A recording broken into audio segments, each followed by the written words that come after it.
today we're looking for 10 things you must do before you go to Europe.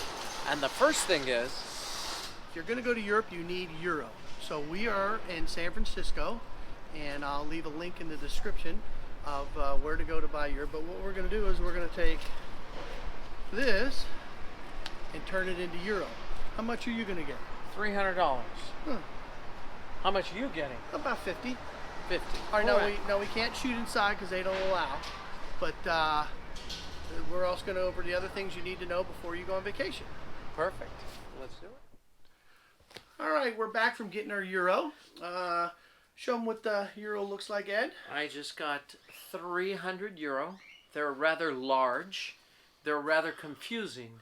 So be very careful with these because it's easy to pay too much rather than pay too little with that. How much did you get? Well, I got 50,000 euro.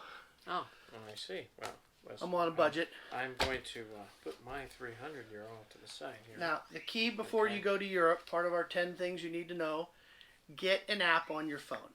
To give you an idea, if you look at my app, 1,000 euros, okay, is going to cost you $1,119.30. That's with the exchange rate of 111, which is the closing rate for today. So what that means is it's 89 cents on the dollar.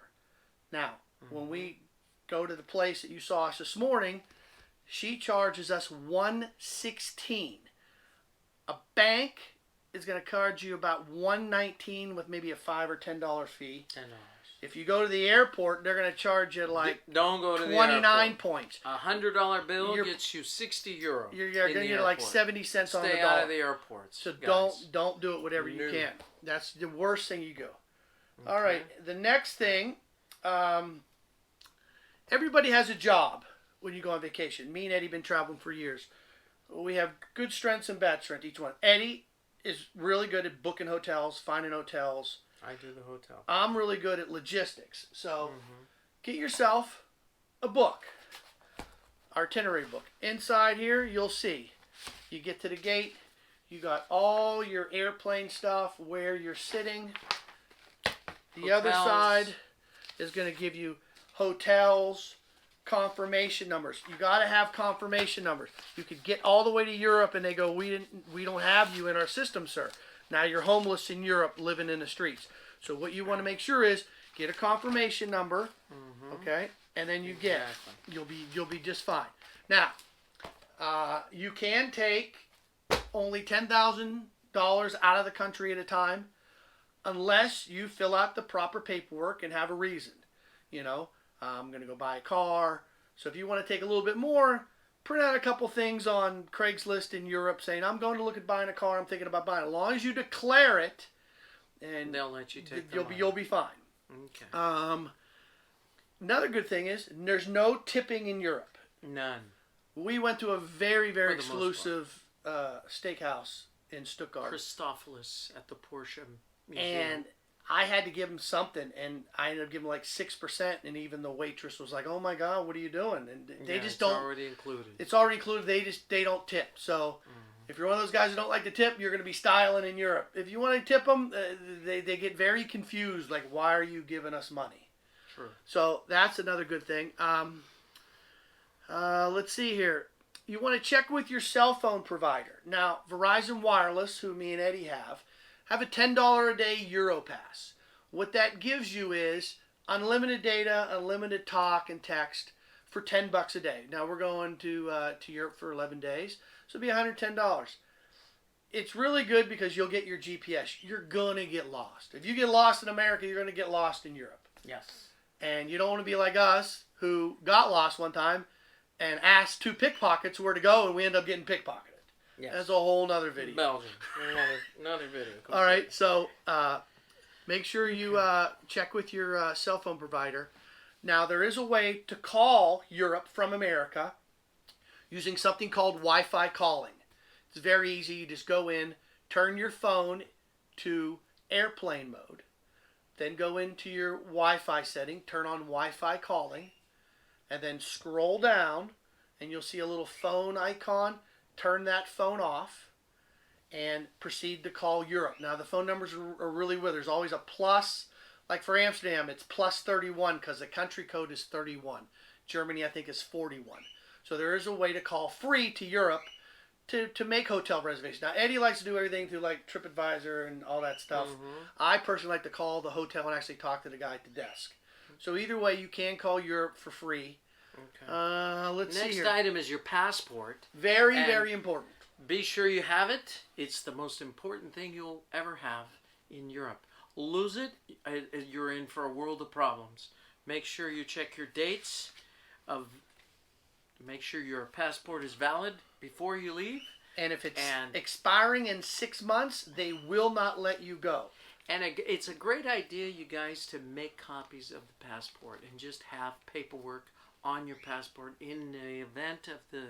If you lose it, you're going to need a Social Security card. You're going to need proof of residence. You're going to need birth certificate. So why don't you get a pile of that, leave it with somebody who's responsible, because if you lose this, you might as well just jump off a bridge.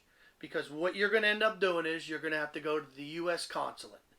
You're going to go to the embassy or the consulate and you're going to say, hey, I'm one of those guys. I lost my passport. Yeah. You're going to lose 2 days of your vacation to try to get this back. They're going to give you a temporary one, which is going to cause you problems when you go through customs. Why do you have a temporary one?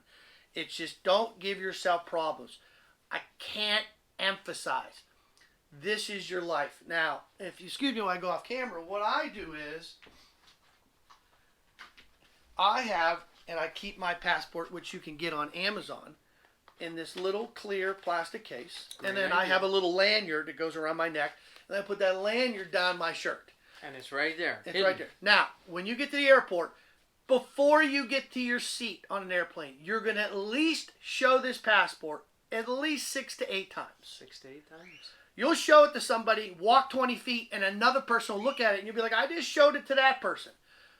Don't lose your passport. It is imperative. It will ruin your vacation. We've never done it, but it's very, very bad. Some places, some hotels will make you surrender your passport at the hotel. Okay? So, trick for that is, if you travel a lot, you get expired passports. We bring expired passports, and we hand them our expired passport, because if they lose it, you're screwed. So that's a little trick. They don't usually look at it. They just take them, they put them in a little envelope, put it in the hotel safe, and then when you check out and pay your bill, because if you're from America and you don't pay your bill, they really have no recourse. So with this, you're going to pay. You will pay. All right. So make sure, like me, I'm on blood pressure medicine. I have my blood pressure in like a Monday, Tuesday, Wednesday. You take this through customs. They're going to, like, my vitamins are in here and my blood pressure medicine. They're going to look at this and they're going to be like, no, where's the bottle? They want your prescription. So if you're bringing medication, leave it in the bottle with the prescription.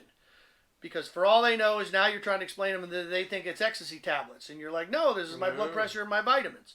So keep it in the bottle. Okay. Your credit card. This is kind of really important. In Europe, you can go take a credit card, go to an ATM machine, and withdraw money up to $500 a day. Now, some banks will charge you a cash advance fee. Some banks will charge you a foreign transaction fee. Yeah. So let's say you're in Europe for 11 days. You're using your credit card or your debit card for everything. Every time you purchase something for $27, they're going to throw that $4.95 international transaction fee on. It's going to add up after 11 days. Call your credit card. Call your credit card company. Find out, do you charge that? I use Pentagon Federal. I'm a retired Marine. They don't charge an international transaction fee. And if you pull money out of an ATM, they don't charge you a cash advance fee. To give you a little tip and tricks, get the gold credit card, not the platinum. The platinum is designed to collect miles, so it's a higher interest rate. The gold one will have like an interest rate of 8.99, but won't charge you cash advance fees, foreign transaction fees. And the cool thing about the ATMs in Europe, you can take out hundreds, 20s, 50s. You can pick your denominations. All right, so that's something good. Get used to carrying coins. Did they give you coins? They gave me some coins. Show them the coins. They're put away. They're put away? Yeah. Well, I have some right here. Stand by. All right. So, in Europe, and learn the coins, because the coins all look the same. there's no True? ones in Europe. So, you deal with stuff like a €2 coin. You deal with a €1 coin. So, Wait, you just said there were no ones. There is no one. one singles. Oh, no one singles. one singles. Oh, I get it. Okay. So, have your coins. And know your coins. When you 'Cause buy it's a bottle, very easy to throw a 2 and a 1, and they won't give you the change. and it's very easy that we found they'll give you Russian rubles that are worth junk coins back as change if you don't look. Yeah. So, but you're only losing pennies. But get all your ducks in a row. Go out there, have a great time. Be safe. Be vigilant. And watch your surroundings. And you got to watch out for pickpocketers. Now, Pickpocketers we've been are the worst. pickpocketed. So what you can do is you can go on Amazon. This is like a little thing that you wear underneath your shirt. And there's 2 zippers in it. There's a zipper here. And you put your cash And you inside. can just put your cash in. Mm-hmm. You zip it up. And then you would wear this, around your waist. Under your shirt. Under your shirt. So what you want to do is when you leave the hotel, you don't need your wallet. You don't need your driver's license. And you don't need your passport. Leave everything in the thing. If you don't trust the safe, hide it underneath the mattress. So when you leave, only take about $500. So if you do get pickpocketed, you're only down $500. Don't carry your passport with you. Think, I got to carry this because it's somebody steals that, a pickpocketer, you're done. So those are the little tips that we've learned over the years. But have a good time. Enjoy. You're going to do a lot of walking. And then just before you're ready to come home, check your euro amount. Unless you want to come home with a couple €100 and give them to friends and family. Mm-hmm. But try to pace yourself. Hey, I leave in 2 days. Maybe I shouldn't hit the ATM machine. Maybe I could start burning through these. Come home with like 20 or 30 euro and you're good. So stay tuned. We're going to be going through Amsterdam and Rotterdam and Germany. We're going to be having a good time. So watch some of our videos and like and subscribe. And we will catch you next time.